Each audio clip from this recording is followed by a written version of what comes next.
और आज supreme court ने इलाहाबाद हाई कोर्ट के एक फैसले की भाषा पर सख्त नाराजगी जताई है। ये रेप से जुड़ा एक मामला है जिसमें जज ने कहा था कि लड़की ने खुद ये मुसीबत बुलाई।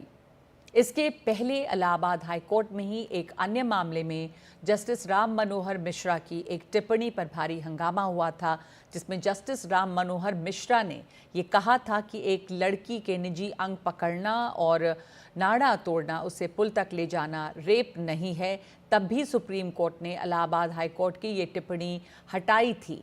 ये दोनों मामले जो कि इलाहाबाद हाई कोर्ट के ही जजों के हैं, ये दोनों बयान ये बताते हैं कि हमारी अदालतों में अभी भी लैंगिक संवेदना की, जेंडर सेंसिटिविटी की स्थिति क्या है जब जजेस इस तरह के बयान दे रहे हैं अपने जजमेंट में। इस पर आज हम करेंगे बात, लेकिन पहले हमारे सहयोगी आशीष भार्गव की रिपोर्ट कि आज सुप्रीम कोर्ट ने क्या कहा है किस मामले पर। रेप जैसे मामलों में विवादित टिप्पणी को लेकर इलाहाबाद हाई कोर्ट एक बार फिर सुप्रीम कोर्ट के निशाने पर है। रेप मामले में हाई कोर्ट की एक और टिप्पणी पर सुप्रीम कोर्ट ने कड़ी आपत्ति जताई है। जस्टिस BR गवई ने सुनवाई के दौरान कहा कि जजों को अधिक सावधान रहना चाहिए। आरोपी को जमानत देना जजों का विशेषाधिकार है, लेकिन ऐसी टिप्पणी क्यों कर रहे हैं, हम हर पहलू पर गौर करेंगे। सुप्रीम कोर्ट ने बहुत ही एक इंटरेस्टिंग ऑब्जर्वेशन दी, जो कि सेम हाई कोर्ट की है, इलाहाबाद हाई कोर्ट की है, जो पिछले ही हफ्ते इलाहाबाद हाई कोर्ट ने किसी दूसरे केस में ऐसी इनअप्रोप्रिएट ऑब्जर्वेशन जाहिर करी तो सुप्रीम कोर्ट ने उस पर कंसर्न जताया है और ये भी कहा है that justice should not be done but should be seen to be done, which was very rightly stated by the supreme court. हम इसमें just right for children alliance और मदर की तरफ से पेश हो रहे हैं, मदर ऑफ द विक्टिम, और हम पूरी कोशिश कर रहे हैं, पूरा इंश्योर कर रहे हैं कि मदर और विक्टिम की सेफ्टी और सिक्योरिटी इंश्योर रहे। दरअसल इस फैसले में हाईकोर्ट ने बलात्कार के एक आरोपी को जमानत देते हुए कहा था कि महिला ने खुद मुसीबत मोल ली है और वह इसके लिए खुद जिम्मेदार है। इस दौरान सॉलिसिटर जनरल तुषार मेहता ने कहा कि न्याय न केवल किया जाना चाहिए बल्कि ऐसा दिखना भी चाहिए कि न्याय हो रहा है। एक आम आदमी यह समझेगा कि जज कानूनी बारीकियों से वाकिफ नहीं है। इससे पहले नाबालिग के मामले में सुप्रीम कोर्ट ने इलाहाबाद हाई कोर्ट के फैसले पर स्वतः संज्ञान लिया था और हाई कोर्ट के 17 मार्च के फैसले के विवादित हिस्सों पर रोक लगाते हुए इसे अमानवीय बताया था। फैसले में हाई कोर्ट ने कहा था कि नाबालिग के नाजुक अंगों को पकड़ना, पाजामे का नाड़ा खोलना और पुलिया के नीचे खींचना रेप या रेप का प्रयास नहीं है। हाईकोर्ट ने आरोपियों पर हल्की धाराओं के तहत मामला चलाने को कहा था। देश भर में इस फैसले के खिलाफ आवाजें उठी और सुप्रीम कोर्ट को इस पर दखल देना पड़ा। एक के बाद एक विवादित टिप्पणियों से सुप्रीम कोर्ट परेशान हो चुका है। हालांकि सुप्रीम कोर्ट कई बार हाई कोर्ट और निचली अदालतों को नसीहत दे चुका है कि ऐसे संवेदनशील मुद्दों पर खुद भी संवेदनशील होना चाहिए, लेकिन बार बार इस तरह की टिप्पणियां सामने आ रही हैं। जाहिर है सुप्रीम कोर्ट की चिंता ये भी है कि उसकी नसीहत और उसके आदेश सिर्फ कागजों तक सीमित हो गए हैं। तो फिलहाल सुप्रीम कोर्ट 4 हफ्ते के बाद इस मामले की सुनवाई करेगा। नई दिल्ली से आशीष भार्गव, NDTV इंडिया। तो बहुत महत्वपूर्ण बात सामने आई है कि सिर्फ इंसाफ होना नहीं चाहिए, होते हुए दिखना भी चाहिए। और जब इलाहाबाद हाई कोर्ट के वरिष्ठ जज इस तरह के बयान देते हैं तो उससे क्या संदेश जाता है।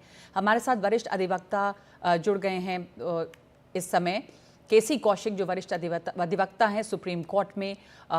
केसी कौशिक, जो बयान सामने आए हैं, 2 बयान हैं, बड़े डिस्टर्बिंग हैं, इस पर आपकी प्रतिक्रिया क्या रही। पहला बयान एक आया जिसके ऊपर भी टिप्पणी की गई, जब जजेस बता रहे हैं कि क्या रेप है क्या रेप नहीं है, और ये तब हो रहा है जब निर्भया जैसा मामला सामने आया।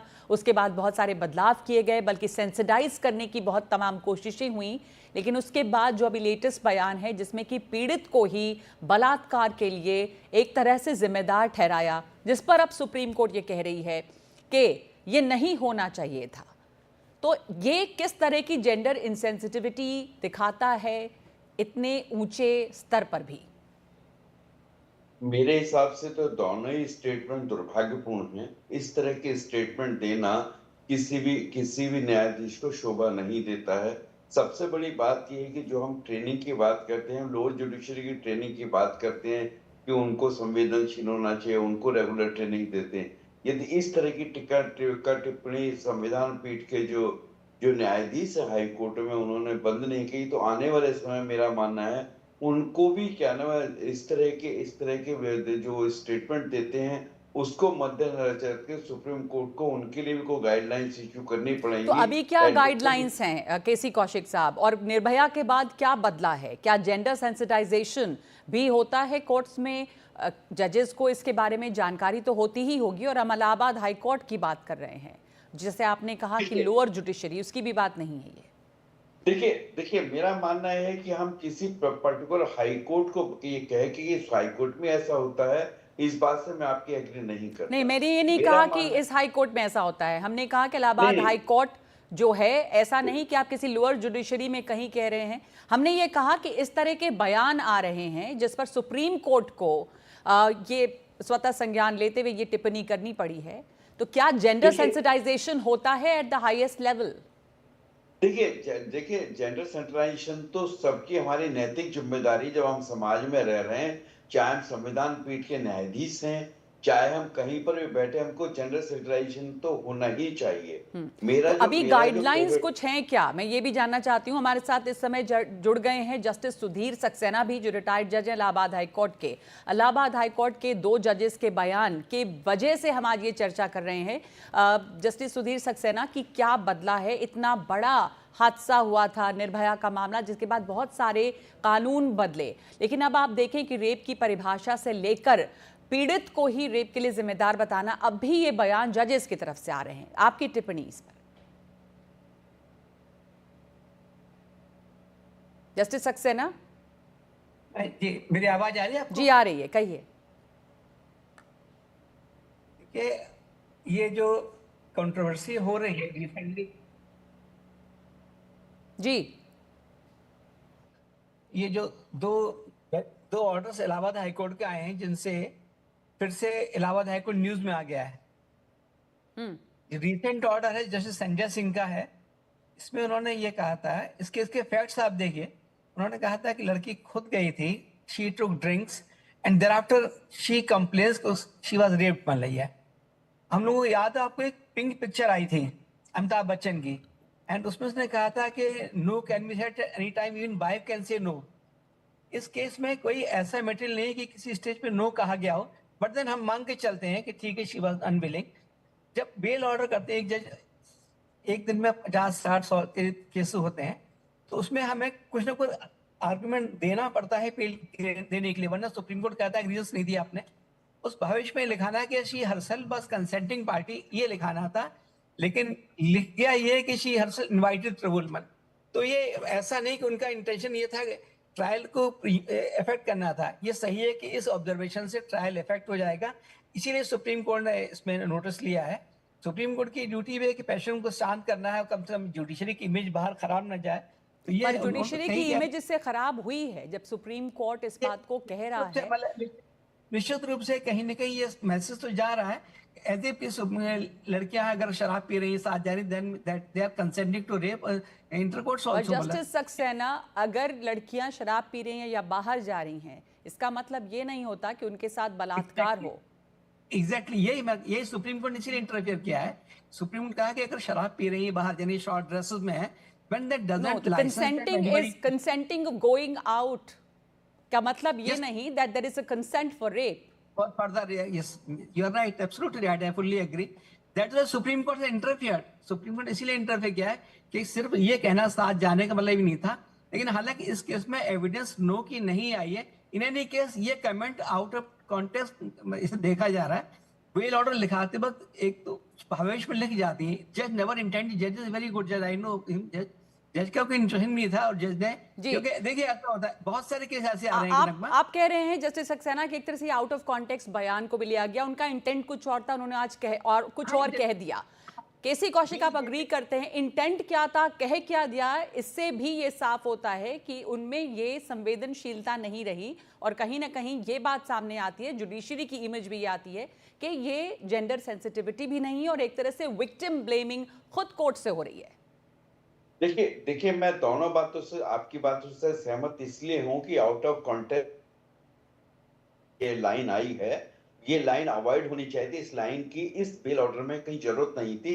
बिना इसके भी ये बेल ऑर्डर दिया जा सकता था। और ये मैं जस्टिस सक्सेना की बात से एग्री करता हूं कि इस यदि ये सेंसर ये लाइन नहीं होती है तो उसका बेनिफिट एक्यूज को जब ट्रायल चलेगा तो जरूर मिलेगा, ऐसा मेरा मानना है। और जहां तक इस बात का सवाल है, मेरी जो पहली तो बात केस अफेक्ट हुआ है इस लाइन से? बिल्कुल हुआ है, बिल्कुल हुआ है और होगा आने वाले समय में। वैसे तो जिस तरह से जस्टिस गवाई ने इसका संज्ञान लिया है, ये लाइन निश्चित रूप से फाइनल ऑर्डर में डिलीट होगी, ऐसा मेरा तजुर्बा कहता है। मैं जो कह रहा था, मैं ये बात कह रहा था, ये दुर्भाग्यपूर्ण है कि दोनों न्यायाधीश वो इलाहाबाद हाई कोर्ट में ही पोस्टेड हैं। मेरा जो निवेदन था, पूरे इलाहाबाद हाई कोर्ट के जजेस खराब नहीं हो सकते। कोई भी जजेस कहीं का भी क्या नाम है संवेदन हो या ना हो, कहीं का भी हो सकता है। मेरा सिर्फ उतनी कैवेट है। लेकिन मेरा मानना है कि दोनों ही जो टिप्पणी दोनों जजेस ने दी हैं वो आउट ऑफ कंटेस्ट हैं, उनको नहीं होना चाहिए था, ऐसा हमारा मानना है। दोनों हमको ही समाज की बयान ऐसे मर्यादा हैं जो का आउट ऑफ कॉन्टेक्स्ट हैं, लेकिन एक बात ये भी इनसे साफ होती है इन दोनों बयानों से, मैंने भी पहले यही कहा था कौशिक साहब, जिस पर आपने कहा कि किसी कोर्ट को नहीं इल्जाम देना चाहिए, मैं भी यही कह रही थी कि इत्तेफाक की बात है कि दोनों ही मामले जो हैं इलाहाबाद हाई कोर्ट में दोनों बयान आए। और मैं ये सिर्फ कहना चाह रही हूं कि इससे ये साफ दिखता है, आप अग्री करेंगे, कि हमारी अदालतों में जेंडर सेंसिटिविटी की स्थिति क्या है या एक दुर्दशा है। अगर इस तरह के बयान इतने लूजली स्टेटमेंट बेल ऑर्डर पे जजेस लिखते हैं, जिसमें सुप्रीम कोर्ट को कहना पड़ रहा है कि आपको ये नहीं लिखना चाहिए था। देखिए इसीलिए मैंने कहा था कि हम लोग जो है ना, क्या जो लोअर जुडिशरी को हम ट्रेनिंग देने की बात करें, रेगुलर बेसिस पर ट्रेनिंग देते हैं। यदि हम संविधान पीठ के जजेस भी इस तरह की लूज टिप्पणी देने लगेंगे तो हमको वो समय निकट आने वाला है। उनको भी हमको सेल्फ डिसिप्लिन के कुछ ना कुछ कार्रवाई करनी पड़ेगी, ऐसा मेरा मानना है। क्योंकि लगातार सुप्रीम कोर्ट संज्ञान लेते हुए इस तरह की टिप्पणियों पे अपनी नाराजगी जाहिर करे, ऐसा मेरा मानना है। जी, कुछ ना कुछ नहीं, मेरे ख्याल से हाँ, आपने सही कहा कि लोअर जुडिशरी की बात होती है, ये भी एक तरह से हायरार्की है जुडिशरी में, अपर एंड लोअर जुडिशरी। बहरहाल तमाम जगह पे सभी जुडिशरी में ये ट्रेनिंग की जरूरत है। जब इतनी हायर जुडिशरी से भी इस तरह के बयान सामने आ रहे हैं, जब सुप्रीम कोर्ट की इसके ऊपर टिप्पणी करनी पड़ रही है और दिखता है कि यहाँ पर जेंडर सेंसिटिविटी की काफी कमी है। धन्यवाद आप दोनों का हमारे साथ जुड़ने के लिए, और ये बहुत ही अहम मुद्दा है जिस पर बात करना और बार बार बात करना जो है वो बहुत जरूरी है। बढ़ती गर्मी और मौसम में हो रहे बदलाव की वजह से उत्तर भारत और पूर्वी भारत के बड़े जलाशयों में वाटर स्टोरेज लेवल तेजी से घटता जा रहा है। सेंट्रल वाटर कमीशन के मुताबिक यहाँ के 38 बड़े जलाशयों में पिछले साल के मुकाबले वाटर स्टोरेज लेवल इस समय 9% से 10% तक घट गया है। गर्मी बढ़ती जा रही है और ऐसे में आने वाले दिनों में इन 38 जलाशयों में जमा पानी के और तेजी से सूखने का अंदेशा है। हिमांशु शेखर की ये स्पेशल रिपोर्ट।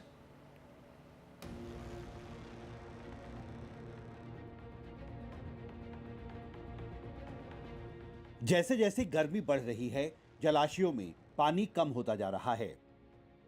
केंद्रीय जल आयोग ने देश के 161 बड़े जलाशयों में पानी को लेकर अपनी ताजा रिपोर्ट में कहा है कि 3 अप्रैल 2025 तक उत्तर और पूर्वी भारत में 38 बड़े जलाशयों में पानी का स्तर पिछले साल के मुकाबले 9 से 10% तक कम हो गया है। केंद्रीय जल आयोग उत्तरी क्षेत्र में खास तौर पर पंजाब, हिमाचल प्रदेश और राजस्थान में 11 बड़े जलाशयों में पानी के स्तर पर नजर रखता है। इनमें 3 अप्रैल तक वाटर स्टोरेज लेवल उनकी क्षमता का 22.96% रहा, जो पिछले साल 32.32% था। पूर्वी भारत में खासतौर पर असम, झारखंड, ओडिशा, पश्चिम बंगाल और बिहार जैसे राज्यों में जल आयोग 27 बड़े जलाशयों में पानी की निगरानी करता है।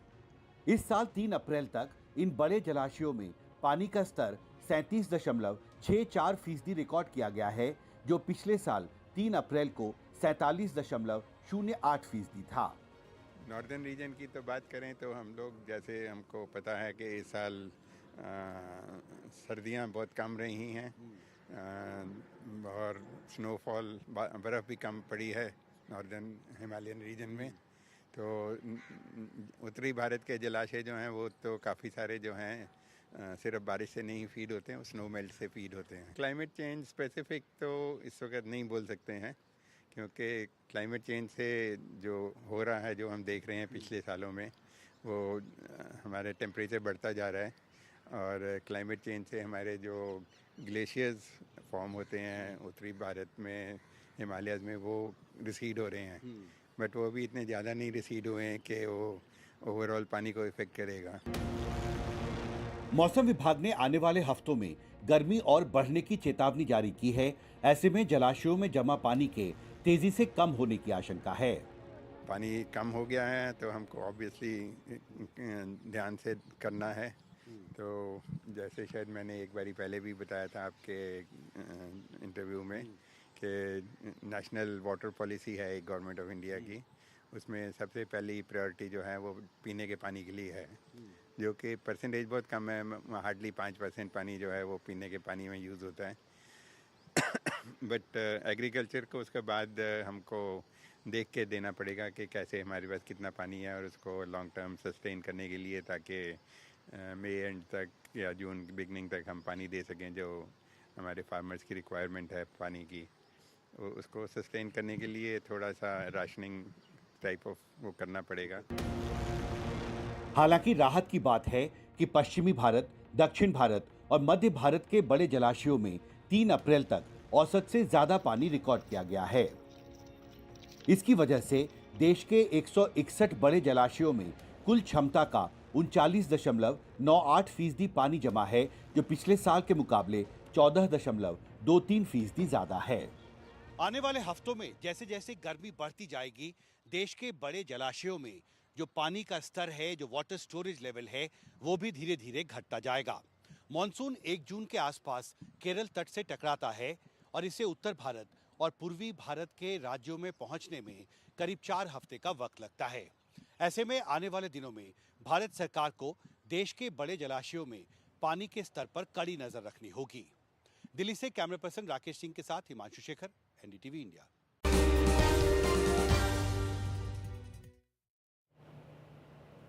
पश्चिम बंगाल के भांगर में फिर एक बार हिंसा हुई है। वक्फ कानून के विरोध में प्रदर्शन के दौरान ये हिंसा हुई है। भांगर हिंसा मामले में अब तक 8 आरोपी गिरफ्तार किए जा चुके हैं। पश्चिम बंगाल के मुर्शिदाबाद में हिंदुओं के पलायन की खबरें भी सामने आ रही हैं। गंभीरता को देखते हुए मुर्शिदाबाद और भांगर में सुरक्षा के कड़े इंतजाम किए गए हैं। इसके अलावा मुर्शिदाबाद में हुई हिंसा में मारे गए पिता पुत्र के मामले में अब तक 2 लोगों को गिरफ्तार किया जा चुका है।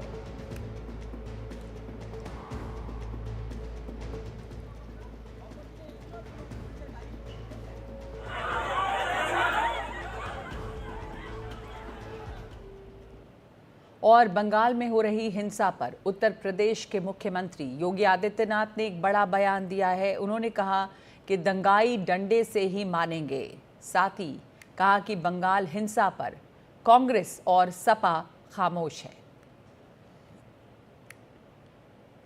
सेकुलरिज्म के नाम पर इन लोगों ने दंगाइयों को दंगा करने की पूरी छूट दे रखी है। पूरा मुर्शिदाबाद पिछले 1 सप्ताह से चल रहा है, सरकार मौन है। बहनों और भाइयों, इस प्रकार की अराजकता पे लगाम लगनी चाहिए। कांग्रेस मौन है मुर्शिदाबाद के दंगों पर, कांग्रेस मौन है, समाजवादी पार्टी मौन है, टीएमसी मौन है। वे धमकी पे धमकी दिए जा रहे हैं, समर्थन कर रहे हैं। बांग्लादेश के अंदर जो हुआ था उसका समर्थन कर रहे हैं बड़ी बेशर्मी के साथ। अगर उन्हें बांग्लादेश अच्छा लगता है तो उनको बांग्लादेश ही जाना चाहिए, क्यों भारत के धरती पर बोझा बने हुए हो। मुर्शिदाबाद हिंसा को लेकर शुरुआती जांच रिपोर्ट में केंद्रीय गृह मंत्रालय को बांग्लादेशी घुसपैठियों का हाथ बताया गया है। रिपोर्ट के अनुसार बांग्लादेशी घुसपैठियों को लोकल सपोर्ट भी मिला है। इस पर जानकारी के लिए और जानकारी दे रहे हैं राजीव रंजन। राजीव हमारे साथ जुड़ गए हैं। तो राजीव, इसके बारे में किस तरह की जानकारी आ रही है? जिस लोकल सपोर्ट की बात है बांग्लादेशी घुसपैठियों को, उसके बारे में क्या और डिटेल्स हैं? किस तरह से कहा जा रहा है कि यहाँ पर बांग्लादेशी घुसपैठिए जो हैं वो आ चुके हैं और मुर्शिदाबाद हिंसा को इसकी आग को और ज़्यादा बढ़ाया जा रहा है वहाँ? देखिए, गृह मंत्रालय के सूत्रों का ये कहना है कि जो शुरुआती जो रिपोर्ट आई है, जो मुर्शिदाबाद में हिंसा हुई है, उसके पीछे जो है बांग्लादेश का कनेक्शन की बात सामने आ रही है, जो बांग्लादेश के घुसपैठियों की बात सामने आ रही है, और कहीं न कहीं उनको जो लोकल सपोर्ट था, एक लोकल सपोर्ट की बात कही गई है। और शुरुआत में उनको लगा कि ये मामला इतना नहीं बिगड़ेगा, लेकिन बाद में जाके स्थिति जो है कंट्रोल से बाहर हो गया, जिस वजह से हालात इतने खराब हुए। आपको ध्यान होगा कि शनिवार को केंद्रीय गृह सचिव ने पश्चिम बंगाल के मुख्य सचिव और डीजीपी से बाकायदा बातचीत की थी और कहा था कि आपको जितनी फोर्स चाहिए हम देने को तैयार हैं, केंद्रीय पुलिस बल देने को तैयार है। और करीब 650 से ज़्यादा जो है बीएसएफ को वहाँ तैनात किया गया है। स्थिति ना बिगड़े, बीएसएफ के एडीजी वहाँ मौजूद हैं और केंद्रीय गृह सचिव जो है लगातार घटनास्थल पर नजर रखे हुए। तो कुल मिलाजुलाकर ये कह सकते हैं कि जो मुर्शिदाबाद में हिंसा हुई, इसके पीछे जो बांग्लादेश के जो घुसपैठिए हैं उनके सीधे तौर पर हाथ जो है शुरुआती जांच में सामने आई कि उनका कहीं न कहीं इसके हाथ है, लोकल सपोर्ट मिला हुआ था, जिससे स्थिति जो है बेकाबू हुई और ज़्यादा खराब हुआ है। जी, तो ये रिपोर्ट है गृह मंत्रालय की कि स्थिति और ज़्यादा बिगड़ी है क्योंकि बांग्लादेशी घुसपैठिए यहाँ पर हैं और उन्हें लोकल सपोर्ट भी मिल रहा है। धन्यवाद आपका राजीव रंजन। तो बांग्लादेश में जो हिंसा हो रही है उस पर ये गृह मंत्रालय की रिपोर्ट जो आई है, शुरुआती जानकारी वहाँ से मिल रही है। इधर बीजेपी के नेता और अभिनेता मिथुन चक्रवर्ती ने बंगाल सरकार पर निशाना साधा और एनडीटीवी से एक खास बातचीत में कहा कि बंगाल में जो हो रहा है वो चिंताजनक है। नया वक्फ कानून मुसलमानों के फ़ायदे के लिए बना है। हमारे साथ बात करने के लिए एक ऐसे अभिनेता हैं जिन्होंने नेता की अपने किरदार में इस तरह से अपने आप को डाल दिया है कि बड़े बड़ों की छुट्टी कर देते हैं, और एक ऐसे नेता हैं जो कभी सवाल के घेरे में भी आ जाते हैं अपनी बातों के लिए। हमारे साथ हैं मिथुन चक्रवर्ती। मिथुन दा, स्वागत है आपका एनडीटीवी पर। जिस तरह की घटनाएं हो रही हैं बंगाल में, चिंतित कर रही हैं आपको? चिंतित भी कर रही हैं और कोई सरप्राइज भी नहीं हूँ। चिंतित भी हो रहा हूँ लेकिन सरप्राइज भी नहीं हूँ कि राज्य ऐसा ही है। ये राज्य में हर दिन हर महीने कुछ नहीं हो रहा। ये तो मीडिया फ्लैश नहीं करते हैं, पता नहीं क्यों। मतलब टुकड़ों में काट के अभी माँ बाप दोनों को मार दिया कुछ दिन ही पहले। और ये जो हो रहा है, it was to be done, मतलब होना था, हो गया। अभी मैं उसके लिए सरप्राइज्ड हूँ, बिल्कुल सरप्राइज्ड नहीं हूँ। वक्फ के लिए जिस तरह के विरोध प्रदर्शन हो रहे हैं, लोगों को अपने ही ज़िले में, अपने ही शहर में, अपने ही राज्य में बेघर होना पड़ रहा है, ये तो सबसे दुख की बात है। और क्यों हो रहा है? अगर आपको वक्फ से गुस्सा है तो इन लोगों पे क्यों? ये तो गरीब लोग, उनसे क्या लेना देना है वक्फ से? अब देखिए, वक्फ को लेके मैं और एक बार बोलूँगा, बोल भी चुका हूँ कि वक्फ मुसलमान भाइयों के लिए है और ज़्यादातर मुसलमान महिलाओं के लिए वक्फ बनाया गया है। एक्चुअल जो है वक्फ, ज़मीन तो है वक्फ की, लेकिन उस ज़मीन का गलत इस्तेमाल कितने लोगों ने किया है वो सब बाहर आ जाएगा। बहुत लोगों ने लेके उसको किराए पे दे दिया, आराम से बैठ के खा रहे हैं। ठीक है, खा रहे हो, गरीब भाइयों, मुसलमान भाइयों को दो, वही पैसा गरीब मुसलमानों को दो तो माने। तो एक्चुअली जिनके पास कुछ, ये मत समझिए 1 एकड़ ज़मीन है, एकड़ से एकड़ ज़मीन लेके बैठे हुए हैं। कोई कुछ बना दिया उसमें, अभी सोच रहे हैं अब तो गया, मेरा टूट जाएगा, तो चलो दंगा करो। और जो दंगा कर रहे हैं उनको कुछ समझ में नहीं आ रहा है क्या हो रहा है। कौन लोग हैं दादा? ये कौन लोग है जिन लोगों को मतलब चढ़ा के दंगा करा रहे हैं ताकि हम नहीं करने देंगे? ये नहीं, आप क्या नहीं करने देंगी? क्या नहीं करने? यही कि जिन लोगों ने इसका फ़ायदा उठाया वो बाहर ना आए, या सचमुच जो चीज़ हुआ है उसको बाहर लाओ, लोगों के सामने रखो, मुसलमान भाइयों को बोलो अब इसका फैसला कीजिए। जो पैसा, इतने पैसे में घिरा हुआ है ये चीज़ें, इतने पैसे, छोटी छोटी पैसा नहीं है, 100 करोड़ 200 करोड़, हज़ारों करोड़ों में घूम रहा है, ये मैं आपको बोल रहा हूँ। अगर ये बाहर आ जाए तो बहुत लोग एक्सपोज हो जाएंगे। बंगाल में है, तृणमूल कांग्रेस आरोप लगाती है कि भारतीय जनता पार्टी इस तरह के दंगे करवाती है और उकसाती है लोगों को। ये बहुत अच्छी बात। अभी मैंने वो हर बार बोलती हैं मैडम कि ये बीजेपी आ रहा है, अभी दंगा करेगा, वो करेगा। अभी फिलहाल 2 रामनवमी का मिছিল जुलूस मैंने अटेंड किया है, जिसमें 1.5 लाख से 2-2.5 लाख के अंदर लोग थे, एक पत्थर तक नहीं गिरा। तो बीजेपी दंगा करेगा तो दंगा होना चाहिए ना, पर जहां बीजेपी नहीं है वहां ये देख के बीजेपी है क्या? जो मुर्शिदाबाद में हो रहा है वहां कहां बीजेपी है? तो कौन दंगा कर रहा है? ये कौन दंगा कर रहा है उधर? बीजेपी तो है नहीं। खाली खामों का बदनाम करने से बदनाम तो होएंगे। आप बदनाम करना चाहते करिए, कोई फायदा नहीं। वहाँ से विधायक हुमायूं कबीर हैं, पहले भी एक बार आपने कहा था उनके बारे में, काफ़ी तीखी बातें कही थी भागीरथ नदी को लेकर और बाकी सारी चीज़ों को लेकर। कैसे देखते हैं उस तरह के स्टेटमेंट्स? देखिए, अभी वो उनका इलाका नहीं है जहाँ हो रहा है ये, वो इलाका लेके अभी वो बात को छोड़ दीजिए, जो हो गया सो हो गया, बात ख़त्म। ये पर्सनल बात थी, उन्होंने उनकी तरफ पर्सनल मेरा वो था, ये कहा था मैंने, पर्सनली कहा था, किसी और किसी को, किसी कौम या किसी को नहीं कहा था, वो गलत बात है। अभी आपको लगता है कि तृणमूल कांग्रेस कह रही है कि राज्य सरकार ने अच्छा काम किया है इस मर और हम इसको संभाल पा रहे हैं, लेकिन केंद्र सरकार को, केंद्रीय वाहिनी को और फोर्सेस को भेजना पड़ गया है? तो अगर अच्छा काम किया तो क्यों भेजेंगे? अगर उन्होंने कहा मैंने बहुत अच्छा काम किया है तो केंद्रीय वाहिनी क्यों आ गए? उनको आना तो नहीं चाहिए था। पहले तो उनकी पुलिस सब, क्या बोलूं, मतलब टुंडे खाने वाले सब पुलिस बैठ गए हैं, कोई कुछ नहीं काम करता। ऑर्डर आता है, कोई कुछ नहीं करना, खाली खड़े रहना, तो खड़े हैं। उसी लिए तो बीएसएफ को बुलाया गया, सीआरपीएफ को बुलाया, सीआरपीएफ भी आ गए मेरे ख्याल से, I am not sure but I think so. अगर इससे आगे बढ़ा तो मिलिट्री। तो इसको आप अच्छा काम बोलते हैं?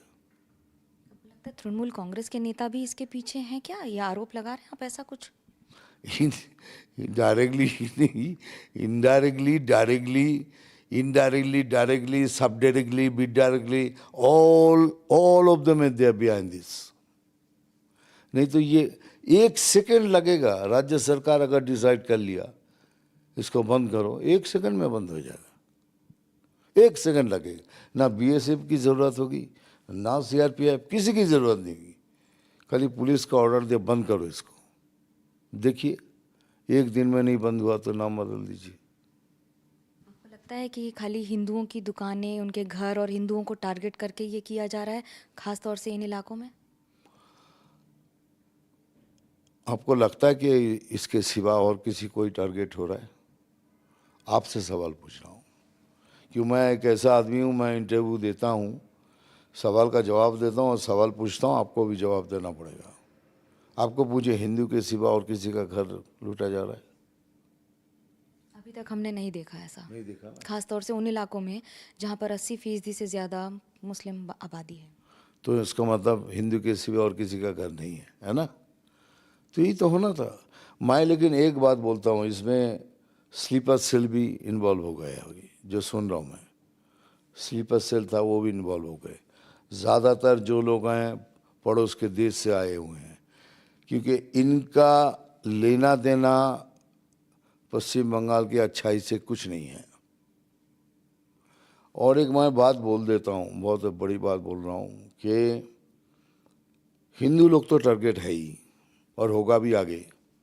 ये स्लीपर सेल, बाहर के लोगों का आके सब दंगा करना, ये जो तृणमूल के हिंदू लोग हैं ना, उनको भी मैं बोल रहा हूँ, तुम भी चौकन्ने रहना भैया। ये आप भी ये सुन के खुश होके सो नहीं जाना क्योंकि हम तृणमूल के हैं तो हम बच गए। आप भी नहीं बचोगे। आप हिंदू है तो आप पे भी आघात आएगा। लगता है बंगाल की ये तस्वीर एक बहुत ही चिंताजनक स्थिति है। बहुत नहीं, एकदम एक्सट्रीम लेवल पे चला गया बात, एकदम एक्सट्रीम। लेकिन एक खुशी की बात भी है, ये सब जुलूस अटेंड करने के बाद कि सनातनी लोग सब अभी एक छत के नीचे आ रहे हैं, और मैं यही चाहता हूँ कि सनातनी सब एक छत के नीचे आए, नहीं तो हमारा जीना मुश्किल हो जाएगा, इम्पॉसिबल टू लिव। आप अभी ज़िला ज़िला जाएंगे, लोगों से भी मिलेंगे, क्या चेतना बढ़ाने की कोई कोशिश करेंगे? हमारा काम है, ये सब नहीं, हिंसा बढ़ाने का काम नहीं, हम अपना सांगठनिक जो काम है वही करेंगे, जो हमको काम दिया गया वही मैं करूँगा। बंगाल के लोगों को मिथुन चक्रवर्ती का क्या संदेश होगा? यही होगा कि 8-9% जो हिंदू वोट नहीं देते हो, अभी जागो, उठो, वोट करो, हमारा साथ दो, और ये सरकार का परिवर्तन करो तो सब ठीक हो जाएगा, और नहीं तो relax, wait for the bad time. और क्या बोलूं? मिथुन चक्रवर्ती अपने अंदाज में बताते हुए कि आने वाले दिनों में गतिविधियां किस तरह से राजनीति के साथ साथ बाकी और भी बढ़ेंगी। कैमरा पर्सन शेख मोमिन के साथ मनोज्ञा लोईवाल, कोलकाता, एनडीटीवी इंडिया के लिए। वो पश्चिम बंगाल बीजेपी अध्यक्ष और केंद्रीय मंत्री सुकांत मजूमदार ने टीएमसी पर गंभीर आरोप लगाए हैं। एनडीटीवी से बातचीत में उन्होंने कहा कि वक्फ में कई टीएमसी नेताओं की ज़मीन है, इसलिए वो इस नए कानून का विरोध कर रहे हैं। मजूमदार ने कहा कि टीएमसी के लोग जानबूझकर हिंसा करवा रहे हैं और ये हिंसा तभी थमेगी जब ममता बनर्जी चाहेंगी। पश्चिम बंगाल के अलग अलग जिलों में लगातार हिंसा की घटनाएं बढ़ रही हैं, यहां तक कि लोगों को बेघर होने पर मजबूर होना पड़ रहा है। इस पर बात करने के लिए हमारे साथ भारतीय जनता पार्टी के प्रदेश अध्यक्ष डॉक्टर सुकांतो मजूमदार हैं। सांसद भी हैं आप उत्तर बंगाल से ही। जिस तरह की स्थितियां हो रही हैं, क्या लग रहा है ये थमने का नाम ले नहीं रही? देखिए, तभी थमेगा जब मुख्यमंत्री ममता बनर्जी चाहेगी, क्योंकि वो अपना ताकत दिखा रही है इसके द्वारा। It is the manifestation of the political and the religious power by the Mamata Banerjee herself only. और इसके पीछे एक राज है कि जो वक़्फ़ प्रॉपर्टीज़ है, स्पेशली कलकत्ता और प्रमुख जगहों पे, इन वक़्फ़ प्रॉपर्टियों के ऊपर तृणमूल कांग्रेस के बहुत सारे नेताओं का उसमें वर्चस्व है, वो उसको पकड़ के रखे, उन्होंने उसको दखल कर लिया है। इससे लोगों की ध्यान वहाँ से हटाने के लिए ये कोशिश की जा रही है। रिसेंटली एक रिपोर्ट निकला, जिस रिपोर्ट में देखा जा रहा है, बंगाल के प्रमुख दिल्ली में निकला कि फिराद हकीम साहब जो मेयर भी है, आप जानते हैं, वहाँ पे महावीर मस्जिद से लेकर अलीपुर तक यहाँ पे लगभग 35 बीघा वक़्फ़ की प्रॉपर्टी है। उसमें से 5 बीघा फिराद हकीम साहब और उनके धर्मपत्नी जी ने लेकर वहाँ पे एक मार्बल का शोरूम, मार्बल स्टोन जो होता है उसका शोरूम चलाते हैं। बहुत बड़े बड़े आरोप लगा रहे हैं आप ये कि मंत्री नेताओं के पास वक्फ की ज़मीन है, इसलिए ये हिंसा की जा रही है। एकदम, इसलिए ये हिंसा की जा रही है, और ये दिल्ली में निकला है कि ये है कि प्रॉपर्टी है। मैं खुद उपस्थित था राज्यसभा में, उस समय टीएमसी के सांसद, राज्यसभा सांसद नदीमुल हक उर्दू में भाषण दे रहे थे। बाद में मुझे पता चला कि नदीमुल हक के नाम पे ताल बागान बोल के एक उत्तर कलकत्ता में एक जगह है, वहाँ पे 22 कट्ठा, कलकत्ता के हाट में 22 कट्ठा ज़मीन का कितना कीमत होता है आपको मालूम होगा। उनके नाम पे रिपोर्ट आया है कि 22 कट्ठा ज़मीन वो खुद हड़प के रखी है। आपका कहना है कि ये ज़मीन बचाने के लिए आंदोलन की तस्वीर दी जा रही है? ज़मीन बचाने के लिए ये मल्टी टारगेटेड है। एक तो ज़मीन बचाने के लिए वक़्फ़ लागू ना हो, वक़्फ़ के जो मस्जिद से लेकर प्रॉपर्टीज़ जो इन लोगों ने अपने हिस्से में रखा है, इससे ध्यान ना, इसमें किसी का ध्यान ना जाए, नंबर 1। नंबर 2, जो 26,000 नौकरियां गई है, उससे पूरा चीज़ को डाइवर्ट करने के लिए, करप्शन के चार्जेस से डाइवर्ट करने के लिए, क्योंकि इस करप्शन में ममता बनर्जी खुद, उनका नाम इन्वॉल्व है। क्योंकि कैबिनेट ने बैठक करके सुपरन्यूमरी पोस्ट को ये किया था, अप्रूव किया था। तो इससे पता चलता है कि ममता बनर्जी खुद इन्वॉल्व रही है। तृणमूल कांग्रेस आरोप लगा रही है भारतीय जनता पार्टी के पास मुद्दे नहीं हैं, इसलिए इस तरह की घटनाओं को आप उकसाते हैं, जिससे हिंदू मुस्लिम हो और बंगाल में पोलराइजेशन हो। अगले साल चुनाव है। देखिए, पोलराइजेशन होगा तो बीजेपी का लाभ नहीं है, टीएमसी का लाभ है। क्योंकि बंगाल में आप सारे इलेक्शन देख लीजिए, मुस्लिम 100% पोलराइजेशन होता है, बंगाल के हिंदू 100% पोलराइजेशन नहीं होता। और दूसरी बात है, दंगा अगर हिंदू करते तो हिंदू प्रमुख जिला इलाके में होता, तो नहीं हो रहा है ना। दंगा कहाँ हो रहा है? दंगा हो रहा है मुस्लिम बहुल इलाकों में, जहाँ पे मुस्लिम परसेंटेज 80% है, वहाँ पे जाके आपका दंगा हो रहा है। तो वहाँ पे कौन है? विधायक टीएमसी का, आपका जिला परिषद का सदस्य टीएमसी का, पंचायत टीएमसी का, सब टीएमसी का है। तो जनप्रतिनिधि का कंट्रोल होता है। तो जनप्रतिनिधि का अगर कंट्रोल होता है, उस हिसाब से देखिए, अगर किसी पॉलिटिकल पार्टी का कंट्रोल है तो स्वाभाविक है वहाँ पे टीएमसी का कंट्रोल है। आप अगर जरूरत पड़े आप केंद्रीय फोर्सेस लगाइए ना, आपको किसने रोका है? आप लगा भी रहे हैं, फिर भी विफलता राज्य सरकार की है कि किसकी? नहीं, विफलता राज्य सरकार की है कि केंद्रीय, अब आम वहाँ के आम लोगों से पूछ लीजिए।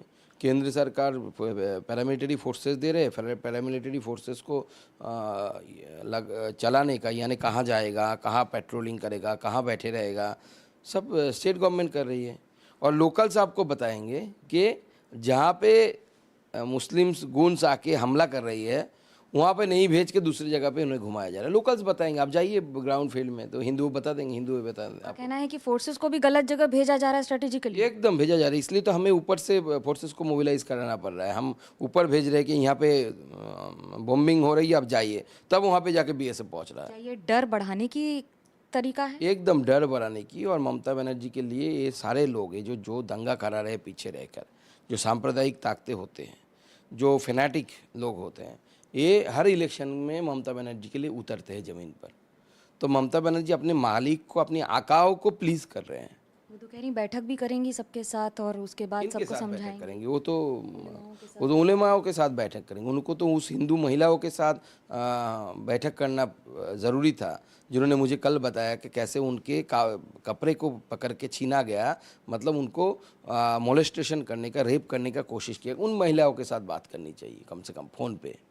अभी तक की नहीं है। तृणमूल कांग्रेस से कह रहे हैं कि हमने सारी स्थिति कंट्रोल कर ली है। कुछ कंट्रोल में नहीं है, हर रोज़ कुछ ना कुछ हो रहा है, कुछ ना कुछ बॉम्बिंग हो रहा है। कल तो 5 पुलिस और सेंट्रल बल मिलके 5 फोर्सेस के जवान थे, पुलिस और सेंट्रल फोर्स मिलके दंगाइयों ने घेर लिया था। पत्थरबाजी हुई उनके ऊपर। तो ये स्थिति है। और नाम के 144 है, 163 जो भी बोले, हर चौराहे पे 40-50 मुसलमान लोग खड़े हुए हैं। और जब भी कुछ हो रहा है तो मतलब घटना घट रही है, हिंदुओं के ऊपर हमला। और ये पैटर्न है, आप देखेंगे लास्ट सारे जो घटना घटी है, वो नुपुर शर्मा का केस हो, जहाँ के लेकर अंकुर हाटी से लेकर सलफ तक लेकर नेशनल हाईवे लगातार 8-9 घंटे जम करके रखा गया। हर जगह में पुलिस की उपस्थिति में हिंदुओं के घर तोड़ने की परमिशन दी जाती है। बाकायदा पुलिस खड़े रहते हैं, हिंदुओं के घर तोड़ा जाता है। तो एक पश्चिम बंगाल में एक ट्रेडिशन हो रहा है ममता बनर्जी के समय में। ये बहुत बड़े सवाल हैं जिनके जवाब मिलना बाकी हैं, खासतौर से तब जब हिंद साथ थमने का नाम नहीं ले रही है। कैमरा पर्सन शेख मोमिन के साथ मनोज्ञा लोईवाल, कोलकाता, एनडीटीवी इंडिया के लिए। और आम आदमी पार्टी के नेता सौरभ भारद्वाज ने एक प्रेस कॉन्फ्रेंस कर बीजेपी पर निशाना साधते हुए कहा कि दिल्ली में बीजेपी झुग्गी वालों को बेघर करने की तैयारी कर रही है।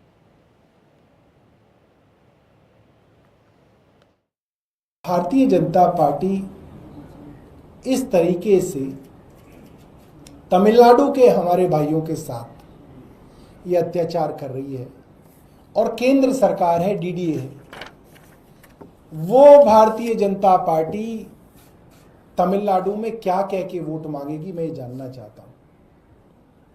अभी बड़ी तमिलनाडु के लिए तैयारी कर रही है भारतीय जनता पार्टी। वहां तमिलनाडु में वोट मांगेंगे और यहाँ पे उन तमिलनाडु के गरीब भाई बहनों को अपने घर से बेघर कर रहे हैं। तो आइए अब राजनीति के बाद बात करते हैं स्पोर्ट्स की, क्रिकेट की। आज शाम 7:30 बजे 2 ऐसी टीमों की टक्कर है जो पॉइंट्स टेबल में बेशक टॉप पर नहीं है, लेकिन इन टीमों का बैलेंस इतना शानदार है कि एक्सपर्ट्स इन्हें खिताब का दावेदार भी बताते हैं। श्रेयस अय्यर की अगुवाई वाली पंजाब की टीम T20 लीग के 31वें मैच में मुल्लानपुर के Maharaja Yadavendra Singh international cricket stadium में अजिंक्य रहाणे की कोलकाता नाइट राइडर्स की मेज़बानी करेगी। और इस पर जानकारी दे रहे हैं हमारे सहयोगी विमल मोहन। विमल, मुकाबला दिलचस्प है आज का। जी बिल्कुल, जैसा कि आपने कहा कि दोनों टीमों का बैलेंस, यही सबसे इम्पोर्टेंट बात है। और एक और बहुत खास बात है जिसकी वजह से इस मुकाबले पे सबकी नजर है, वो है श्रेयस अय्यर की कप्तानी। आपने देखा था 97 रन उन्होंने बनाया, अपने सेंचुरी को परवाह नहीं की। इसके बाद अजिंक्य रहाणे उसी तरह की कमाल की पारी खेल रहे हैं। और ये दोनों खिलाड़ी हैं जो अपने अपने लेवल पे जिन्हें चैंपियन बनाने का हुनर मालूम है, और दोनों को उतनी तवज्जो अब तक मिली नहीं है जिस तरह की कप्तानी ये करते हैं, जिस तरह का ये खेल दिखा रहे हैं इस उम्र में भी। अजिंक्य रहाणे की अगर बात करें और जिस फॉर्मेट में वो खेल दिखा रहे हैं, श्रेयस अय्यर की जितनी तारीफ की जाए कम है। लगातार एक टीम को मार्शल कर रहे हैं, और पिछली बार डिफेंडिंग टीम के कैप्टन रहे, तो अपनी टीम की कमी और जो स्ट्रेंथ है, स्ट्रेंथ एंड वीकनेस दोनों उनको अच्छे से पता है। कोलकाता से आए हैं जब वो डिफेंडिंग टीम के चैंपियन थे, तो जाहिर तौर पे बहुत सारे दोनों टीमों को एक दूसरे के बारे में काफी कुछ पता है। लेकिन जो एक ये है कि पंजाब में 200 रन भी यहाँ पे बने, तो एक बार रनों की बारिश यहाँ पे फिर से आप देखो। जी, धन्यवाद आपका विमल।